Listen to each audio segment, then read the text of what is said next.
ವೀಕ್ಷಕರೇ, ನಿಮಗೆ ಆದರದ ಸ್ವಾಗತ ಕೋರುತ್ತಾ ತಿರುಮಲೇಶನ ತ್ರಿಗುಣಾತ್ಮಕ ಪ್ರಪಂಚ ಕೃತಿಯ ಉಪಸಂಹಾರ ವಿಭಾಗದಲ್ಲಿ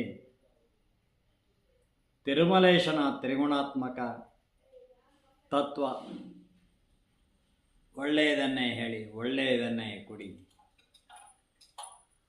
ಎಷ್ಟು ಜನ ಲೈಕ್ ಮಾಡ್ತಾರೆ ಅನ್ನೋದರ ಮೇಲಲ್ಲ, ಸ್ವಂತಿಕೆಯನ್ನು ಬೆಳೆಸಿಕೊಳ್ಳಿ, ಸಾಂಸ್ಕೃತಿಕ ಪರಂಪರೆ ಇಲ್ಲವಾಗುತ್ತಿವೆಯಲ್ಲ. ನಮ್ಮ ಭಾರತ ಸಂಸ್ಕೃತಿ, ಭಾರತದ ಆಚಾರ ವಿಚಾರಗಳು, ಇವುಗಳ ಸಂಸ್ಕೃತಿ ಎಂದರೇನು? ಧರ್ಮ ಸಂಸ್ಕೃತಿ. ಧರ್ಮ ಎಲ್ಲರಿಗೂ ಒಂದೇ. ಮುಸ್ಲಿಂ ಧರ್ಮ, ಹಿಂದೂ ಧರ್ಮ, ಕ್ರಿಶ್ಚಿಯನ್ ಧರ್ಮ, ಕ್ರೈಸ್ತ ಧರ್ಮ, ಮುಸ್ಲಿಂ ಧರ್ಮ, ಹಿಂದೂ ಧರ್ಮ, ಸಿಖ್ ಧರ್ಮ, ಧರ್ಮ ಸಂಸ್ಕೃತಿ ಅಂತ ಉಪಯೋಗಿಸ್ತೇವೆ.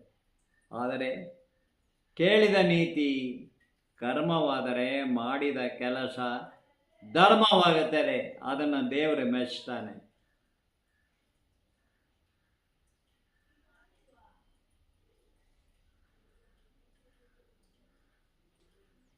ಧರ್ಮ ಎಲ್ಲರಿಗೂ ಒಂದೇ ಅಂದ್ಬಿಟ್ಟು ಮುಸ್ಲಿಮರನ್ನು ನಾಡ ಹಬ್ಬ ಅಂತ ತಿಳಿದು ಹಿಂದೂಗಳ ಚಾಮುಂಡೇಶ್ವರಿ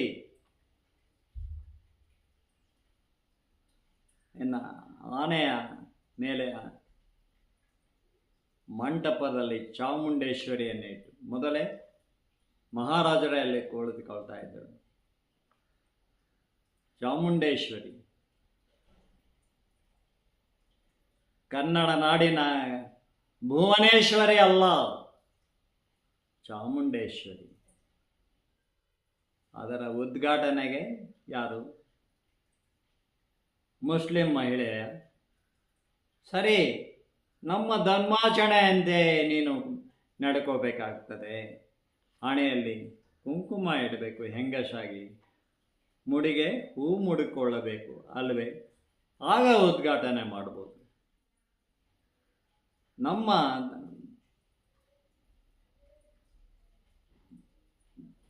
ಧರ್ಮಾಚರಣೆ, ಆಚರಣೆ, ವಿವಾಹ,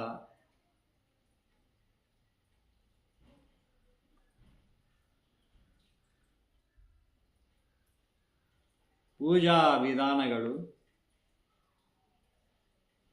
ಖಂಡಿತ ಎಲ್ಲ ಬೇರೆ ಬೇರೆ ಇದ್ದೇವೆ. ಮುಸ್ಲಿಮರಿಗೂ ನಮಗೂ ಕ್ರೈಸ್ತರಿಗೂ ಕೂಡ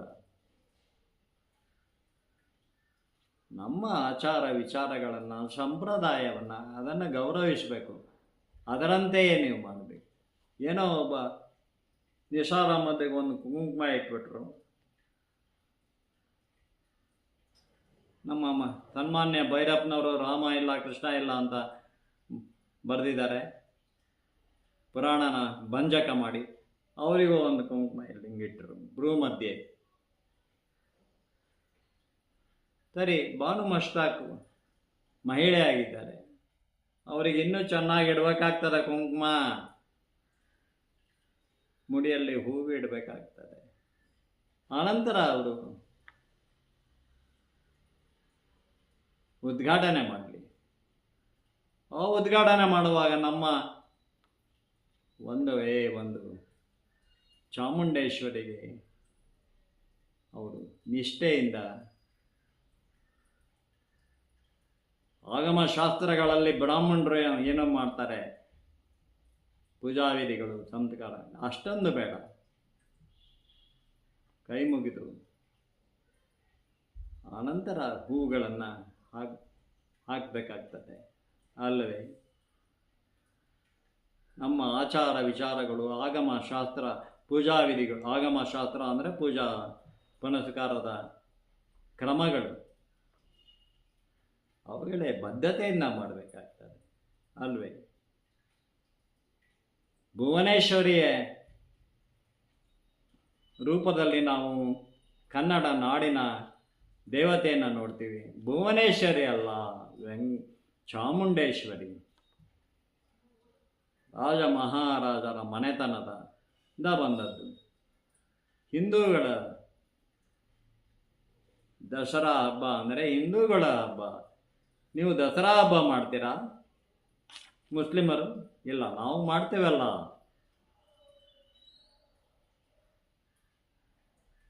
ದೇವರು ಬನ್ನಿ ಮುಡಿಲಿಕ್ಕೆ ಹೋಗ್ತಾರೆ, ನಾವು ಕೂಡ ಬನ್ನಿ ಹಂಚ್ತೀವಿ.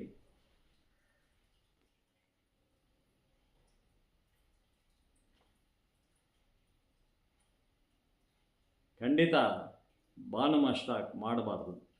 ಮಾಡಿದ್ರೆ ಇದೆಲ್ಲವನ್ನು ಅನುಸರಿಸಬೇಕಾಗ್ತದೆ. ನಮ್ಮ ಧರ್ಮ ಸಂಸ್ಕೃತಿಯಲ್ಲಿ ಪೂಜಾ ವಿಧಿಗಳನ್ನು ಆಕೆಯೂ ಕೂಡ ಮಾಡಬೇಕಾಗ್ತದೆ, ಉದ್ಘಾಟನೆ ಮಾಡಬೇಕಾಗ್ತದೆ. ಆಗ ಮಾತ್ರ ಏಕ ಚಿತ್ತತೆಯಿಂದ ಮಾಡಬೇಕು. ಅದನ್ನು ಏನೋ ಕಾಟಾಚಾರಕ್ಕೆ ಮಾಡೋದಲ್ಲ. ಹಾಗೆ ಮಾಡಿದ್ದಾರೆ ನಿಸಾರ್ ಅಹಮದ್, ಹಾಗೆ ಮಾಡಿದ್ದಾರೆ ಭೈರಪ್ಪನವರು ಕೂಡ ಅಂತ ನಾನು ಹೇಳ್ತೇನೆ. ಆ ಸಂದರ್ಭದಲ್ಲಿ ಅವರೇ ಆಗಿದ್ದಾರೆ. ನೀವು ಆಗಬೇಕಲ್ಲ. ನೀವು ಆಗಿದ್ದೀರಿ ಅಂತ ಗೊತ್ತಾಗೋದು ಹೇಗೆ?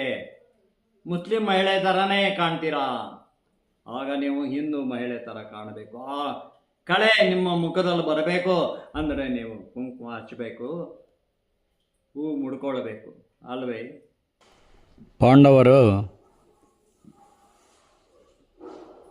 ಬನ್ನಿ ಮರಕ್ಕೆ ತಮ್ಮ ಶಸ್ತ್ರಾಸ್ತ್ರಗಳನ್ನು ಕಟ್ಟಿಬಿಟ್ಟು ಆನಂತರ ಅವರು ಅಜ್ಞಾತವಾಸಕ್ಕೆ ಹೋಗಿರುತ್ತಾರೆ. ಅಜ್ಞಾತವಾಸ ಮುಗಿದ ಮೇಲೆ ಆ ಬನ್ನಿ ಮರದಿಂದ ತಮ್ಮ ಶಸ್ತ್ರಾಸ್ತ್ರಗಳನ್ನು ಕಟ್ಟಿದ್ರಲ್ಲ ಅದನ್ನು ತೆಗೆದುಕೊಳ್ತಾರೆ. ಹೀಗೆ ಮಹಾಭಾರತಕ್ಕೂ ಕೂಡ ದಸರಾ ಮಹೋತ್ಸವ ಸಂಬಂಧಿಸಿದೆ. ಬನ್ನಿ ಮುಡಿಯೋದು ಯಾಕೆ ಹಿಂದೂಗಳು ಎಂಬುದನ್ನು ನಾವು ಅರ್ಥ ಮಾಡಿಕೊಳ್ಬೇಕು ಅಲ್ವೇ?